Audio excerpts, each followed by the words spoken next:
Welcome to Tales of Wonder. I'm Mardell, and our story this week is The Land of the Blue Flower by Frances Hodgson Burnett.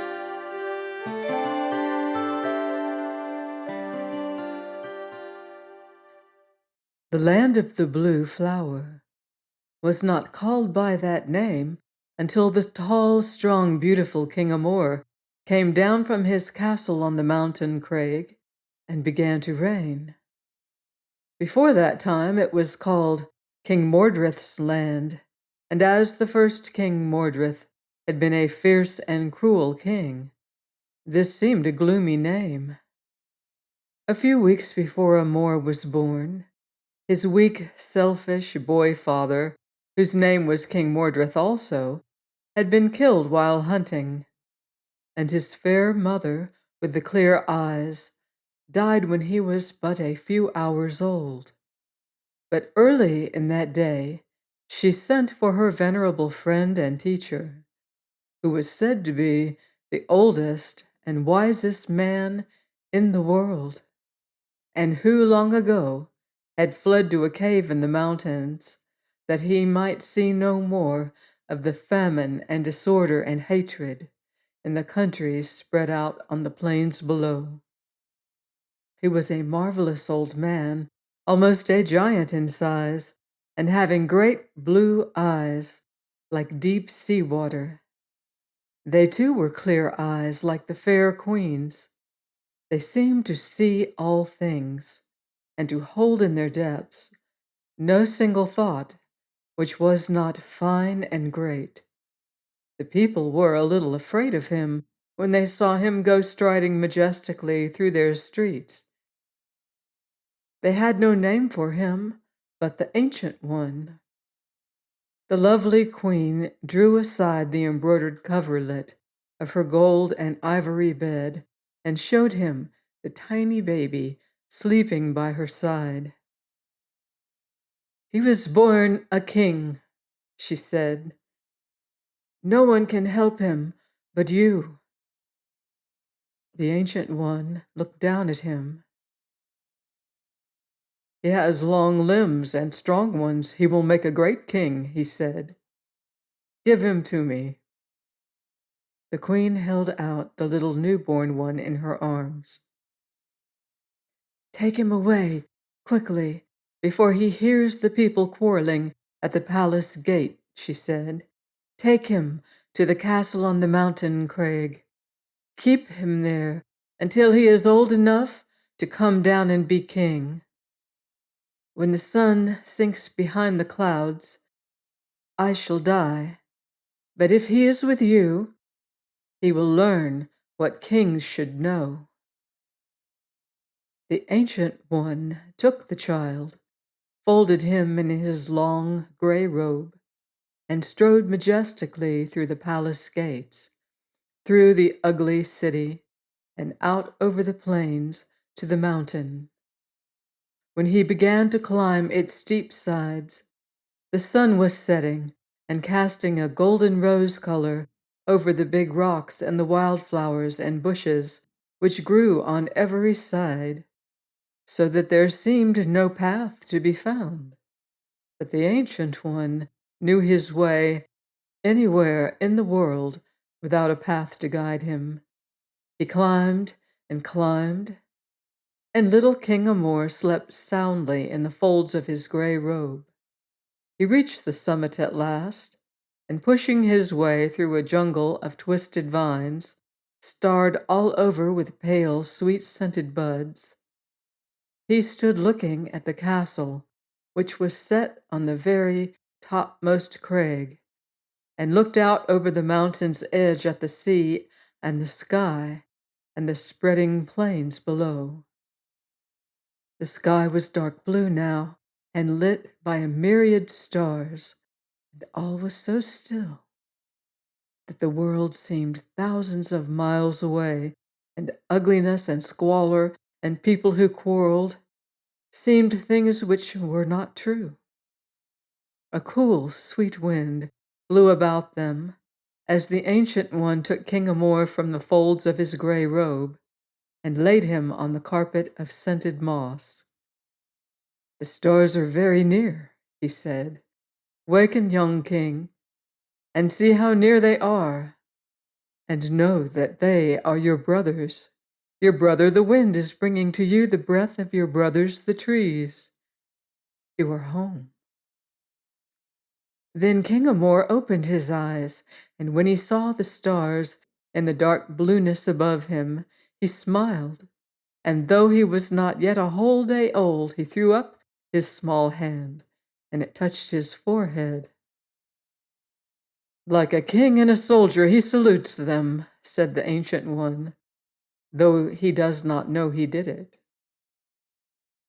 The castle was huge and splendid, though it had been deserted for 100 years. For 3 generations, the royal owners had not cared to look out on the world from high places. They knew nothing of the wind and the trees and the stars. They lived on the plains in their cities, and hunted and rioted and levied heavy taxes on their wretched people. And the castle had lived through its summers and winters alone.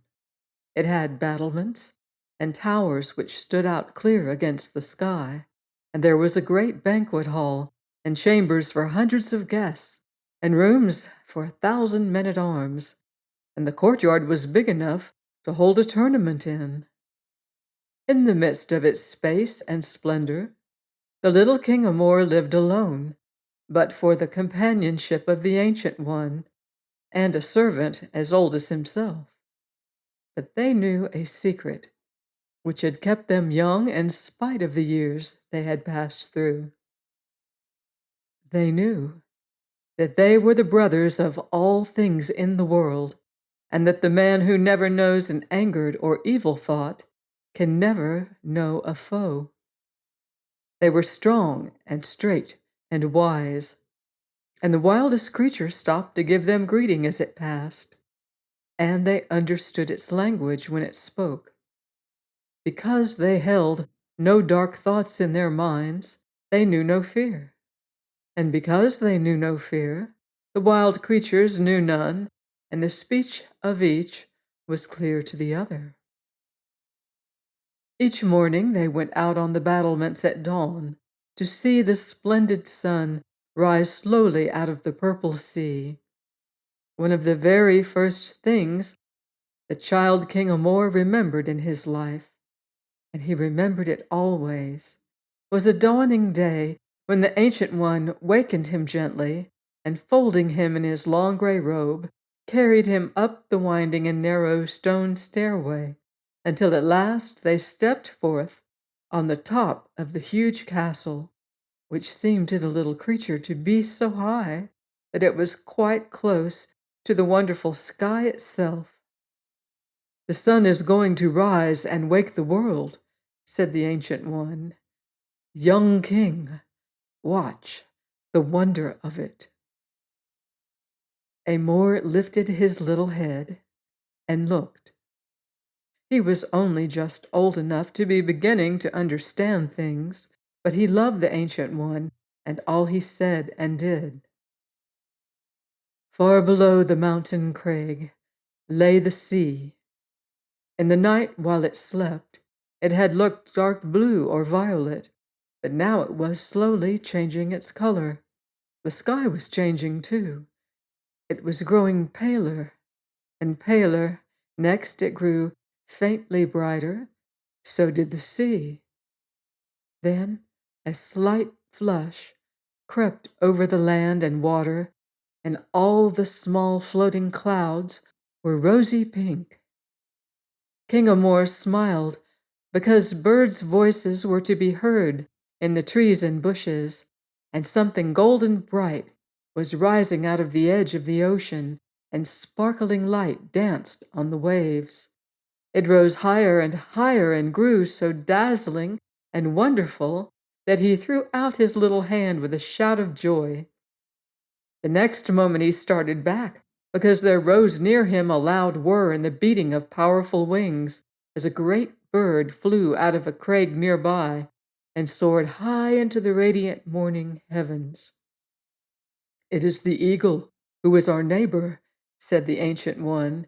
"He has awakened and gone to give his greeting to the sun." And as the little king sat upright and raptured, he saw that from the dazzling brightness at the edge of the world, there leaped forth a ball of living golden fire. And even he knew that the sun had risen. "Every day at dawn it leaps forth like that," said the Ancient One. "Let us watch together, and I will tell you stories of it." So they sat by the battlement, and the stories were told. They were stories of the small grains lying hid in the dark earth, waiting for the golden heat of the sun to draw them forth into life, until they covered the tilled fields with waving wheat to make bread for the world. They were stories of the seeds of fair flowers, warmed and ripened until they burst into scented blossoms. They were stories of the roots of trees and the rich sap drawn upward by the heat until great branches and thick leafage waved in the summer air. They were stories of men, women, and children walking with light step and glad because of the gold of the sun. Every day it warms, every day it draws, every day it ripens and gives life. And there are many who forget the wonder of it. Lift your head high as you walk, young king, and often look upward. Never forget the sun. At every dawning they rose and saw together the wonder of the day, and the first time the sky was heavy with gray clouds, and the sun did not leap upward from behind the edge of the world, the Ancient One said another thing. "The burning gold is behind the lowering gray and purple. The clouds are heavy with soft rain. When they break, they will drop it in showers or splendid storms, and the thirsty earth will drink it up. The grains will drink it, and the seed and the roots, and the world will be joyous and rich with fresh life. The springs will bubble up like crystal, and the brooks will rush babbling through the green of the forest. The drinking places for the cattle will be full and clear, and men and women will feel rested and cool. Lift your head high when you walk, young king, and often look upward. Never forget the clouds."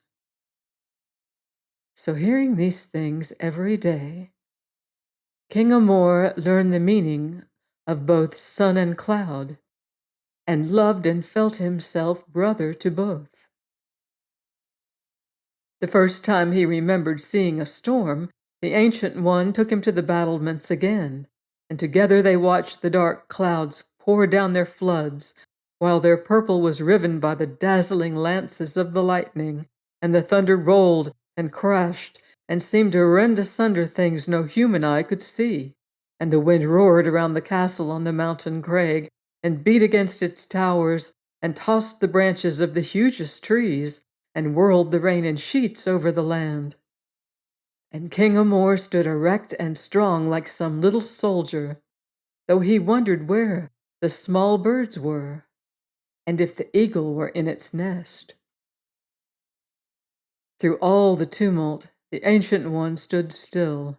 He looked taller than ever in his long gray robe, and his strange eyes were deep as the sea. At last he said, in a slow, calm voice, "This is the voice of the power men know not. No man has yet quite understood.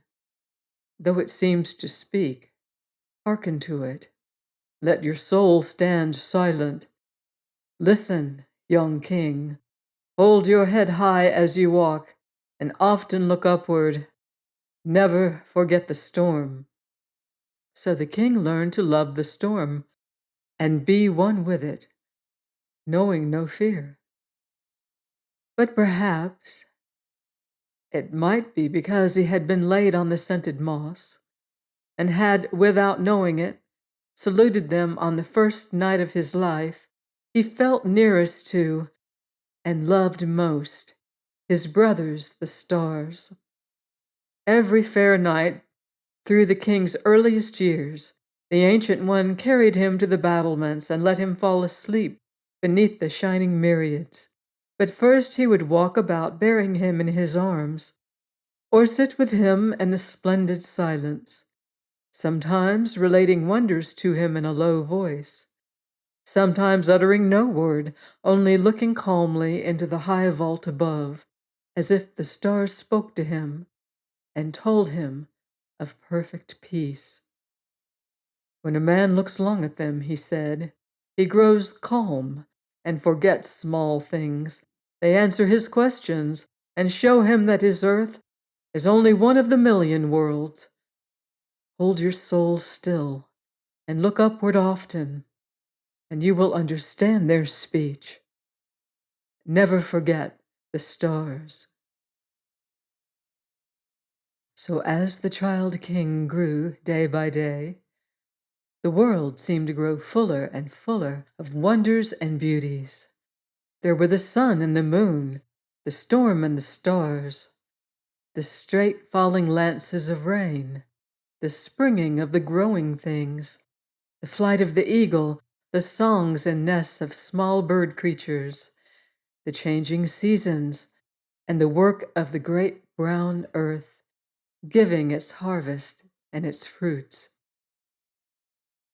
All these wonders in one world, and you a man upon it, said the Ancient One. Hold high your head when you walk, young king, and often look upward. Never forget one marvel amongst them all. He forgot nothing. He lived, looking out on all things from great, clear, joyous eyes. Upon his mountain crag he never heard a paltry or unbeautiful word, or knew of the existence of unfriendliness or baseness in thought. As soon as he was old enough to go out alone, he roamed about the great mountain and feared neither storm nor wild beasts. Shaggy-maned lions and their mates drew near and fawned on him, as their kind had fawned on young Adam in the Garden of Eden.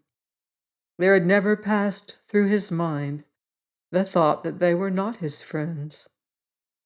He did not know that there were men who killed their wild brothers. In the huge courtyard of the castle, he learned to ride and to perform great feats of strength. Because he had not learned to be afraid, he never feared that he could not do a thing. He grew so strong and beautiful that when he was 10 years old, he was as tall as a youth of 16. And when he was 16, he was already like a young giant. This was because he had been brother to the storm and had lived close to the strength and splendor of the stars. Only once, when he was a boy of 12, a strange and painful thing happened to him.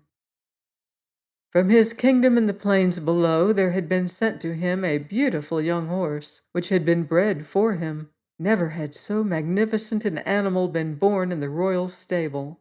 When he was brought into the courtyard, the boy king's eyes shone with joy. He spent the greater part of the morning in exercising and leaping him over barriers. The Ancient One in his tower chamber heard his shouts of exultation and encouragement. At last the king went out to try him on the winding mountain road. When he returned, he went at once to the tower chamber to the Ancient One, who, when he raised his eyes from his great book, looked at him gravely. "Let us climb to the battlements," the boy said. "We must talk together." So they went, and when they stood looking out on the world below, the curving turquoise sky above them, the eyes of the Ancient One were still more grave. "Tell me, young king." "Something strange has happened," King Amor answered. "I have felt something I have not felt before. I was riding my horse around the field on the plateau, and he saw something which he refused to pass, It was a young leopard watching us from a tree. My horse reared and snorted. He would not listen to me, but backed and wheeled around. I tried in vain to persuade him, and suddenly, when I saw I could not make him obey me, this strange new feeling rushed through all my body. I grew hot and knew my face was scarlet. My heart beat faster, and my blood seemed to boil in my veins. I shouted out harsh, ugly sounds. I forgot that all things are brothers. I lifted my hand and clenched it and struck my horse again and again. I loved him no longer. I felt that he no longer loved me. I am hot and wearied and heavy from it still. I feel no more joy. Was it pain I felt? I have never felt pain and do not know. Was it pain? It was a worse thing, answered the Ancient One. It was anger. When a man is overcome by anger, he has a poisoned fever. He loses his strength. He loses his power over himself and over others. He throws away time in which he might have gained the end he most desires. There is no time for anger in the world. So King Amor learned the uselessness of anger, for they sat long upon the battlements, while the Ancient One told him how its poison worked in the veins and weakened the strongest man until he was made a fool. That night Amor lay under the sky, looking at his myriad brothers the stars, and drawing calm from them. If you lie through the night upon the battlements, and think only of the stillness and the stars, you will forget your anger, and its poison will die away. If you put into your mind a beautiful thought, it will take the place of the evil one. There is no room for darkness in the mind of him who thinks only of the stars. This was said to him by the Ancient One. Upon the plateau at the foot of the crag on which the castle stood, there were marvelous walled gardens. The sad young queen of the first King Mordred had planted them, and after her death they had been left to run wild.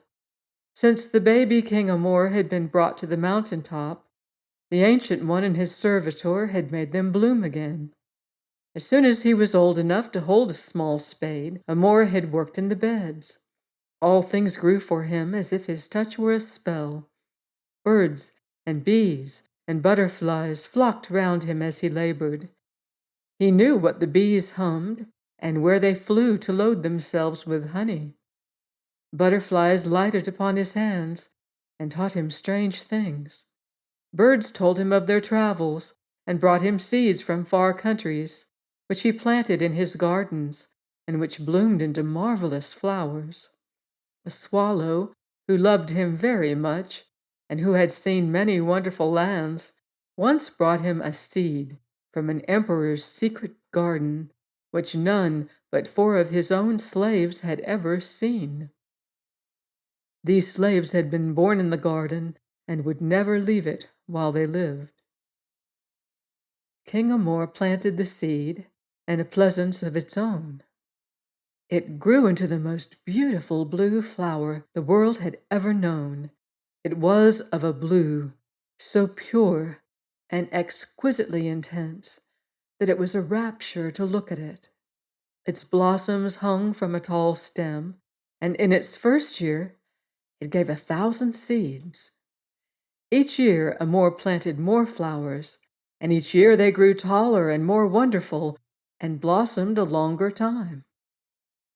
When the summer wind blew, it shook out clouds of delicate fragrance, which sometimes floated down the mountain until the wretched dwellers in King Mordred's land forgot their quarrels and misery, and even lifted their heavy heads to inhale it, and ask each other what was being done upon the mountain. Each year King Amor gathered the seeds and stored them in an unused tower of his castle.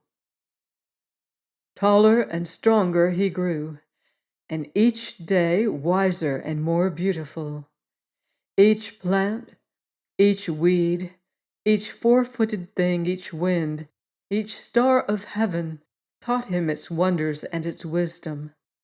His eyes were so marvelous, and their straight glance splendor, that when he looked at a man, they seemed to read his soul and command its truth to answer him.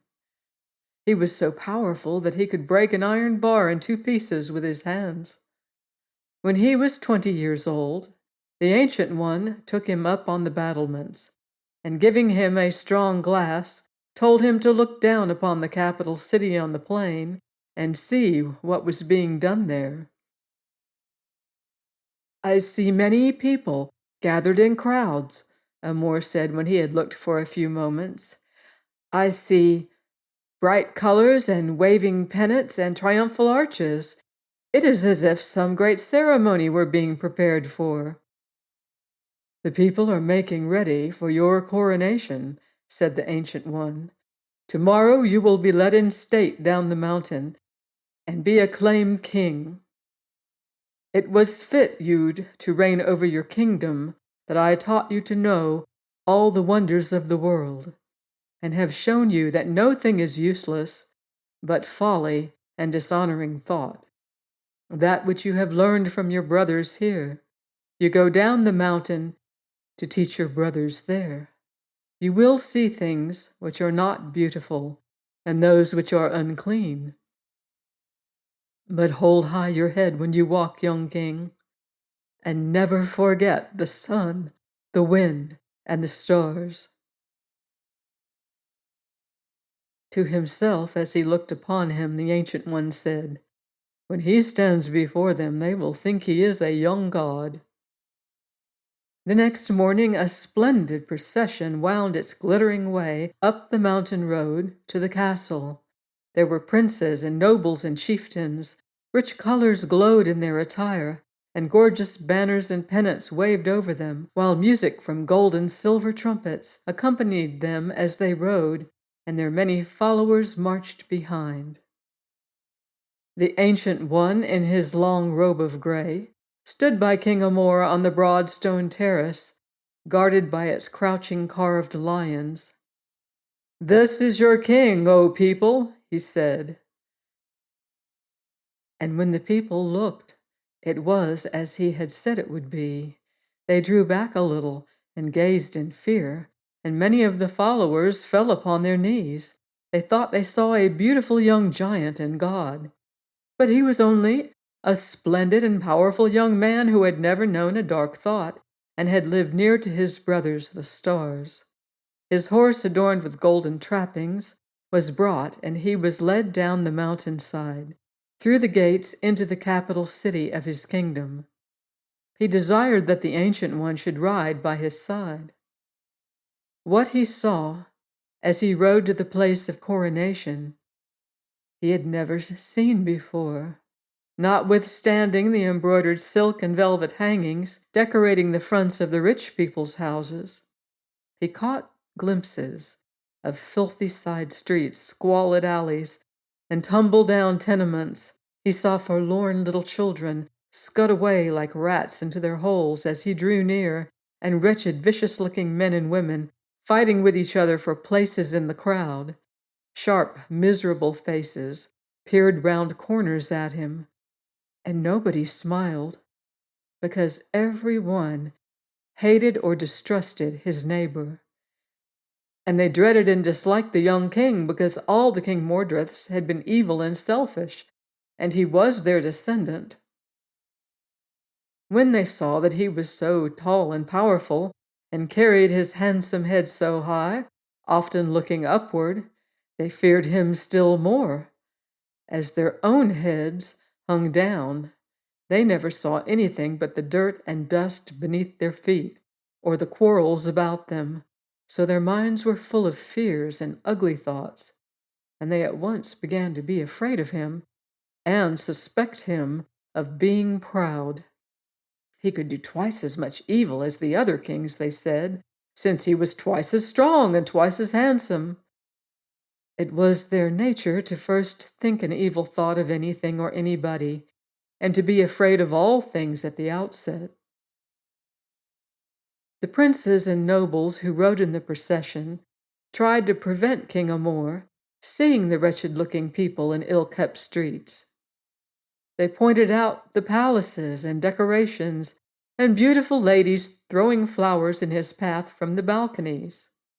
He praised all the splendors and saluted the balconies, looking up with such radiant and smiling eyes that the ladies almost threw themselves after their flowers and cried out that never, never had there been crowned such a beautiful young king before. "Do not look at the rabble, your majesty," the prime minister said. "They are an evil, ill-tempered lot of worthless malcontents and thieves." "I would not look at them," answered King Amor, "if I knew that I could not help them. There is no time to look at dark things if one cannot make them brighter. I look at these because there is something to be done. I do not know yet what. There is such hatred in their eyes, they will only make you angry, sire," said a handsome young prince who rode near. "There is no time for anger," said Amor, holding his crowned head high. "It is a worthless thing."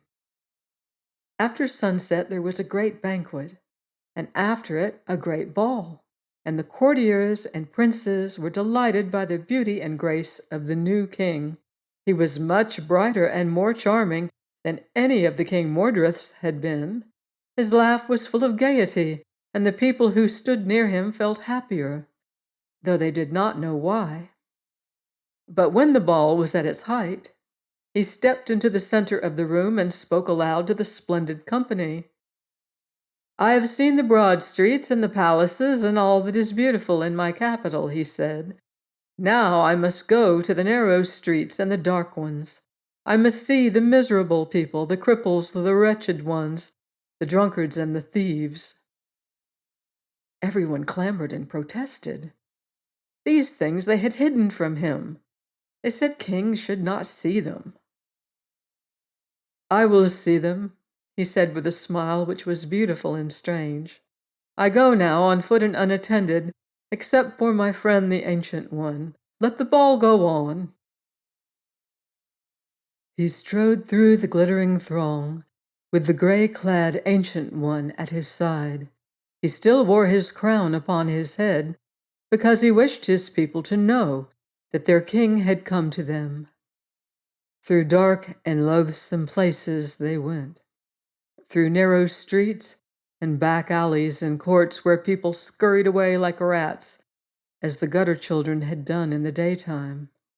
King Amor could not have seen them, but that he had brought with him a bright lantern, and held it high up in the air, above his high head. The light shining upon his beautiful face and his crown made him look more than ever like a young god and giant, and the people cowered, terrified before him, asking each other what such a king would do to wretches like themselves. But just a few very little children smiled at him because he was so young and bright and splendid. No one in the black holes and corners could understand why a king should come walking among them on the night of his coronation day. Most of them thought that the next morning he would order them all to be killed and their houses burnt, because he would only think of them as vermin. Once he passed through a dark court, and a madman darted out in his path, shaking his fist. "We hate you!" he cried out. "We hate you!" The dwellers in the court gasped with terror, wondering what would happen. But the tall young king stood, holding his lantern above his head and gazing at the madman with deep thought in his eyes. "There is no time for hatred in the world," he said. "There is no time." And then he passed on. The look of deep thought was in his face throughout the hours in which he strode on until he had seen all he had come to see. The next day he rode back up the mountain to his castle on the crag, and when the night fell he lay out upon the battlements under the sky, as he had done on so many nights. The soft wind blew about him as he looked up at the stars. "I do not know, my brothers," he said to them. "Tell me." And he lay silent until the great Sweet stillness of the night seemed to fill his soul, and when the stars began to fade, he slept in rapturous peace. The people in his kingdom on the plain waited, wondering what he would do. During the next few days, they quarreled and hated each other more than ever, the rich ones because they all wanted to gain his favor, and each was jealous of the other, the poor ones because they were afraid of him, and each man feared that his neighbor would betray things he had done in the past. Only two boys working together in a field, having stopped to wrangle and fight, one of them suddenly stood still remembering something, and said a strange thing in a strange voice. There is no time for anger. There is no time. And as he fell to work again, his companion did the same. And when they had finished their task of weeding, they talked about the thing, and remembered that when they had quarreled the day before, they had not finished their task at all, and had not been paid, and had gone home sore from the blows they had given each other, and had had no supper. No, there is no time, they decided. At the beginning of the following week, there were rumors that a strange law had been made, the strangest ever known in the world. It was something about a blue flower. What had flowers to do with laws, or what had laws to do with flowers? People quarreled about what the meaning of such a law might be.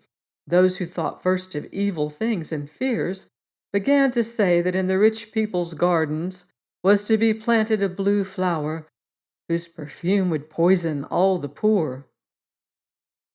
The only ones who did not quarrel were the two boys and their friends, who had already begun to make a sort of password of "There is no time for anger." One of them, who was clever, added a new idea to the saying. "There is no time for fear," he cried out in the field. "Let us go on with our work." And they finished their task early and played games. At last, one morning, it was made known that the king was to give a feast in the open air to all of the people. It was to be on the plain outside the city, and he himself was going to proclaim to them the law of the blue flower. Now we shall know the worst," growled and shivered the afraid ones as they shuffled their way to the plain, and the boys who used the password heard them. "There's no time to think of the worst," shouted the clever one at the top of his voice. "There is no time. We shall be late for the feast." And a number of people actually turned to listen, because there was a high, strong, gay sound in his voice, such as never had been heard in King Mordred's land before. The plain was covered with thick green grass, and beautiful spreading trees grew on it. There was a richly draped platform for King Amor's gold and ivory chair. But when the people gathered about, he stood up before them, a beautiful young giant with eyes like fixed stars and a head held high. And he read his law in a voice which, wonderful to relate, was heard by every man, woman, and child, even by the little cripple crouching alone in the grass on the very outskirts of the crowd, and not expecting to hear or see anything. This is what he read. "In my pleasaunce on the mountain top, there grows a blue flower. One of my brothers, the birds, brought me its seed from an emperor's hidden garden. It is as beautiful as the sky at dawn. It has a strange power. It dispels evil fortune and the dark thoughts which bring it. There is no time for dark thoughts. There is no time for evil. Listen to my law. Tomorrow seeds will be given to every man, woman, and child in my kingdom, even to the newborn. Every man, woman, and child, even the newborn, is commanded by the law to plant and feed and watch over the blue flower. It is the work of each to make it grow." The mother of the newborn can hold its little hand and make it drop the seeds into the earth. As the child grows, she must show it the green shoots when they pierce the brown soil. She must babble to it of its blue flower. By the time it is pleased by the color, it will love the blossoms, and the spell of happiness and good fortune will begin to work for it. It is not one person here and there who must plant the flower, but each and every one. To those who have not land about them, all the land is free. You may plant by the roadside, in a cranny of a wall, in an old box, or glass, or tub, in any bare space, in any man's field or garden. But each must plant his seeds and watch over and feed them. Next year, when the blue flower blossoms, I shall ride through my kingdom and bestow my rewards. This is my law. What will befall if some of us do not make them grow? Groaned some of the afraid ones. There is no time to think of that, shouted the boy who was clever. Plant them. When the prime minister and his followers told the king that larger and stronger prisons must be built for the many criminals, and that heavier taxes must be laid upon the people to rescue the country from poverty, his answer to them was, "Wait until the blooming of the blue flower." In a short time, everyone was working in the open air, digging in the soil, tiny children as well as men and women, drunkards and thieves and idlers who had never worked before, came out of their dark holes and corners into the light of the sun. It was not a hard thing to plant a few flower seeds, and because the King Amor looked so much more powerful than other men and had eyes so wonderful and commanding, they did not know what punishment he would invent for them and were afraid to disobey him. But somehow, after they had worked in the sweet-scented earth for a while, and had seen others working, the light of the sun and the freshness of the air made them feel in better humor. The wind blew away their evil fancies and their headaches, and because there was so much talk and wondering about the magic of the blue flower, they became interested and wanted to see what it would do for them when it blossomed. Scarcely any of them had ever tried to make a flower grow before, and they gradually thought of it a great deal. There was less quarreling because the conversation with neighbors, all about a blue flower, gave no reason for hard words. The worst and idlest were curious about it, and everyone tried experiments of his own. The children were delighted and actually grew happy and rosy over their digging and watering and caretaking. Gradually, all sorts of curious things happened. People who were growing blue flowers began to keep the ground around them in order. They did not like to see bits of paper and rubbish lying about, so they cleared them away. One quite new thing which occurred was that sometimes people even helped each other a little. Cripples and those who were weak actually found that there were stronger ones who would do things for them when their backs ached, and it was hard to carry water or dig up weeds. No one in King Mordred's land had ever helped another before. The boy who was clever did more than all the rest. He gathered together all the children he could and formed them into a band using the passwords. In time, it became quite like a little army. They called themselves the Band of the Blue Flower, and each boy and girl was bound to remember the passwords and apply them to all they did. So often, when a number of people were together and things began to go wrong, a clear young voice would cry out somewhere like a silver battle cry, "There is no time for anger," or "There is no time for hate," or "There is no time to fret. There is no time." Among the great and rich people also, singular things came to pass. Those who had wasted their days loitering or rioting were obliged to get up in the morning and to work in their gardens. And finding that exercise and fresh air improved their health and spirits, they began to like it. Court ladies found it good for their complexions and tempers. Busy merchants discovered that it made their heads clearer. Ambitious students found that after an hour spent evening and morning over their blue flower beds, they could study twice as long without fatigue.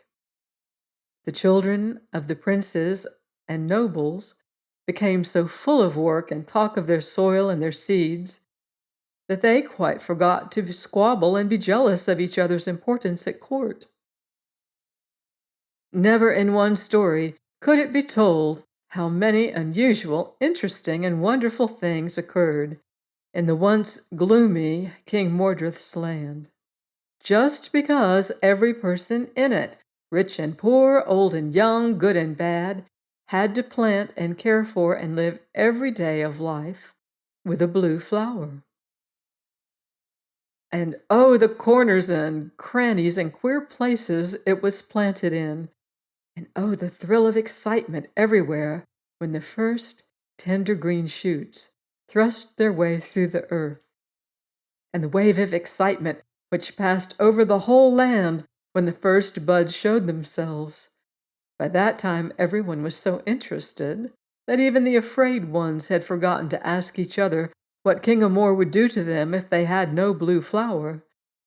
Somehow people had gained courage, and they knew the blue flower would grow.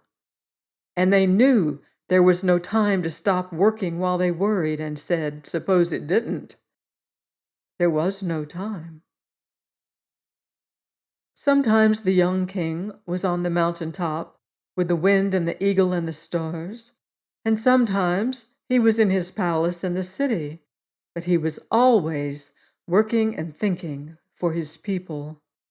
He was not seen by the people, however, until a splendid summer day came when it was proclaimed by heralds in the streets that he would begin his journey through the land by riding through the capital city to see the blossoming of the blue flowers, and there would be a feast once more upon the plain.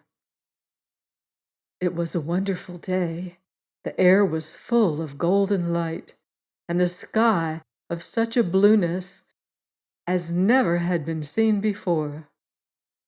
Out of the palace gates he rode, and he wore his crown, and his eyes were more brilliant than the jewels in it, and his smile was more radiant than a sunrise as he looked about him, for every breath he drew in was fragrant.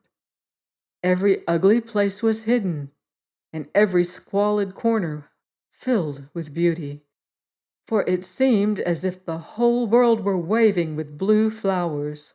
Tumble-down houses and fences were covered with them, because some of them climbed like vines. Neglected fields and gardens had been made neat so that they would grow. Rubbish and dirt had been cleaned away to make room for clumps and patches of them.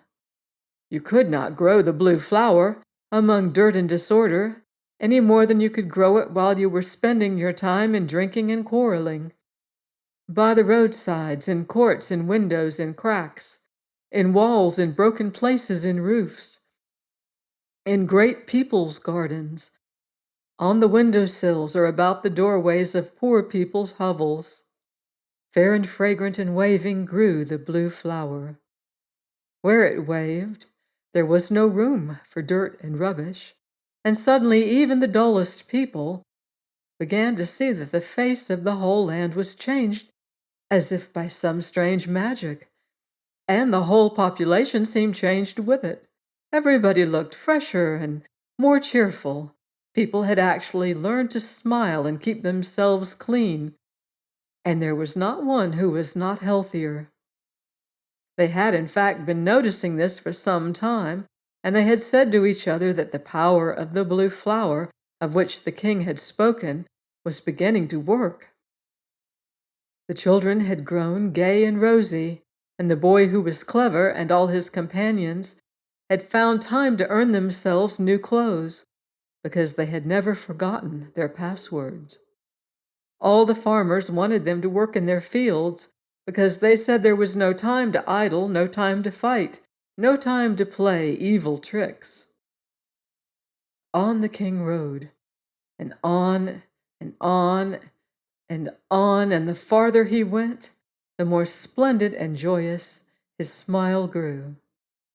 But at no time during the day was it more beautiful than when he met the little cripple who had sat on the outside of the crowd on the first feast day, not expecting to see or hear anything. The cripple lived in a tiny hovel on the edge of the city, and when the glittering procession drew near it, the small patch of garden was quite bare and had not a blue flower in it. And the little cripple was sitting, huddled upon his broken doorstep, sobbing softly, with his face hidden in his arms. King Amor drew up his white horse and looked at him and looked at his bare garden. "What has happened here?" he said. "This garden has not been neglected. It has been dug and kept free of weeds, but my law has been broken. There is no blue flower." Then the little cripple got up trembling and hobbled through his rickety gate and threw himself down upon the earth before the king's white horse, sobbing hopelessly and heartbrokenly. "Oh, king," he cried, "I am only a cripple and small, and I can easily be killed. I have no flowers at all.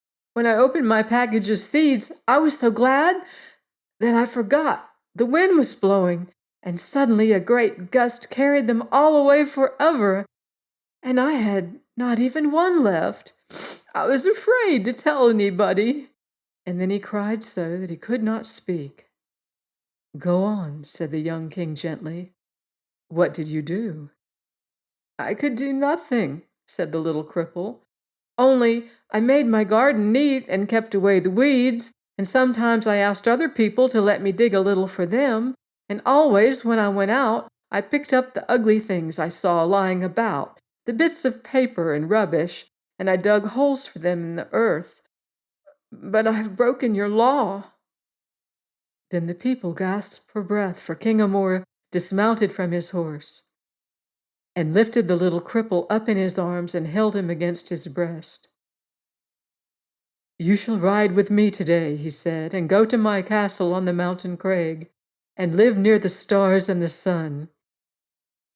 When you kept the weeds from your bare little garden, when you dug for others and hid away ugliness and disorder, you planted a blue flower every day. You have planted more than all the rest, and your reward shall be the sweetest, for you planted without the seeds." And then the people shouted until the world seemed to ring with their joy. And somehow they knew that King Mordred's land had come into fair days, and they thought it was the blue flower magic. "But the earth is full of magic," Amor said to the Ancient One, after the feast on the plain was over. "Most men know nothing of it, and so comes misery. The first law of the earth's magic is this one: if you fill your mind with a beautiful thought, there will be no room in it for an ugly one. This I learned from you and from my brothers, the stars. So I gave my people the blue flower to think of and work for. It led them to see beauty and to work happily and filled the land with bloom. I, their king, am their brother, and soon they will understand this and I can help them, and all will be well. They shall be wise and joyous and know good fortune." The little cripple lived near the sun and the stars in the castle on the mountain crag until he grew strong and straight. Then he was the king's chief gardener. The boy who was clever was made captain of his band, which became the king's own guard and never left him. And the gloom of King Mordred's land was forgotten, because it was known throughout all the world as the land of the blue flower. I hope you've enjoyed this story.